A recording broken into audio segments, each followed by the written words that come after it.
we're using this space somewhat illegally. We're not renting it. We know the artist who has a studio near here, but this is a rogue exhibition. Shh, don't tell. It was originally commissioned by the CCA curatorial MFA students to document just the areas that the World's Fair art sites were going to happen at. But I ended up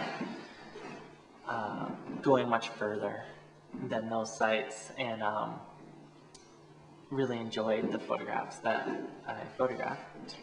I hate the word take. Yeah. I ended up really enjoying the photographs that I got too, and they ended up really enjoying them too, and decided that it'd be a good idea to find a space for them. And so one of them decided, I don't know who, had found this space that was empty and a perfect space for a rogue exhibition. And so, because you're a rogue photographer. Yes.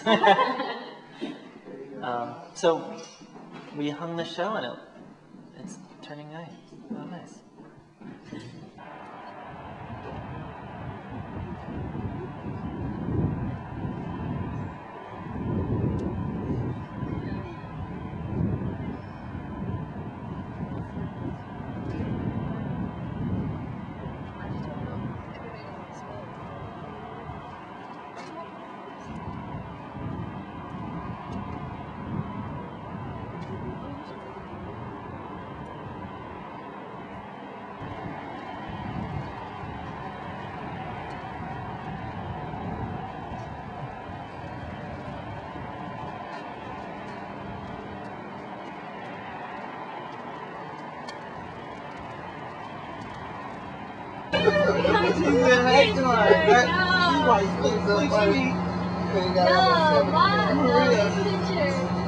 Poem is called Life Today, Every Day. Life today is crazy. People have lost it. Life nowadays, every day is crazy. Little boys, big boys, men, little boys, big girls, and ladies have lost it. Our brothers and sisters wanted to act crazy among each other. We must become more thoughtful. Whoa! 77, everybody, 77. 77. You don't know by now, page 77, everybody. And if you haven't realized, 74 is something. Test it, 1, 2, test it, 1, 2. Alright. I entitled my poem, and the poem goes, as I walk down Fair Street on a sunny day, I dream that all violence will go away. I dream that the world is going astray, and each day is more dangerous than yesterday. As I ask God, why did you take my brother away? Is there a message that you're trying to say? And that's it. Thank you. Thank you very much, everybody. I walk down Fair Street on a sunny day. I dream that all the violence will go away. Thank you very much for Alright, the title of my poem is I Am the King. I am the king, not because I wear the bling, not because I roll everything. Because in the ring, I beat opponents to a string. When I swing, I reign supreme. You ain't ready for the extreme. They call me the charismatic maverick. When I'm live on my toes, those bros flows and draws my intense static. Listen to the traffics of my superb words. Listen to your herd nerd like the bird that's rarely became melodic. This poem may seem chaotic, but now you learned your lesson, and the lesson being, I am the phenom, the running on the king. And here you'll find two of Natalie Jeremijenko's projects. Her project called One Trees, which is where she planted, she actually cloned walnut trees, and she planted pears throughout San Francisco. And this is a site of a pair of these walnut trees. And what's interesting about it is that they, even though they're all cloned from the same tree, they're all growing differently, and they're just exhibiting the global climate changes in specific areas.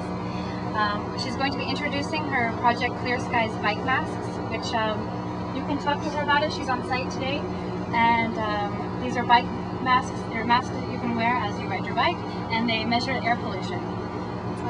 And then there's another project going on. It's by Alternative Context, which is San Francisco Art Institute group, and they have reconstructed this out of balloons. They're representing this bridge. It's a long bridge, and I'll give you the date in a minute, but a long time ago, it was this area were islands connected by this long bridge, and it actually parallels what 3rd Street is today.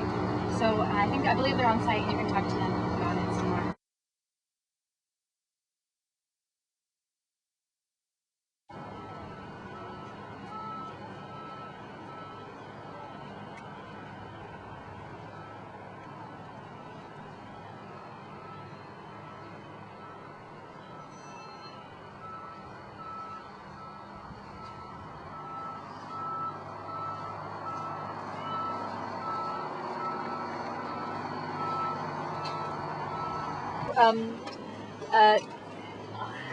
As some of you may know, my work is to do with how to understand complex environmental change. In particular, local climate change is something I'm very interested in. The One Trees project was started in 1999, which is in fact a project that plants pairs of genetically identical trees around the San Francisco Bay Area throughout the different microclimates and the different radically different social and environmental contexts of the San Francisco Bay Area.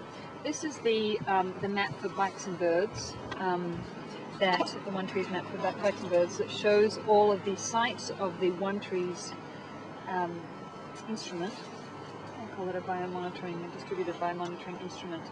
And the whole idea of the One Trees project is because they're genetically identical, they will render the environmental and social differences to which they're exposed over the next 40, 50, 100 years. Now, the best databases that we have for environmental monitoring are usually stable and usable for about 8 years. So long-term environmental monitoring has always been a very difficult thing, which we've had to depend on ice cores or other forms of material representation as opposed to the traditional data collection and storage analysis that in the information age we so fetishize.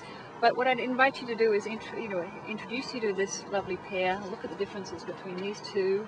One's more exposed, and the different soil conditions, try and make sense of the difference between these two pairs, and smell them, please, because the paradox tree, which is what these are, Luther Burbank called them the paradox because they were the first trees, the first organisms that demonstrated this paradoxical phenomena of hybrid vigor, where the puny parents of the paradox tree is a commercial English walnut, of the walnuts I have here for you to taste, and the Californian native black walnut are crossed, and they produce an unusually vigorous tree that grows 40% faster than either of the parents. And you can see on the One Tree's website, these things are monsters.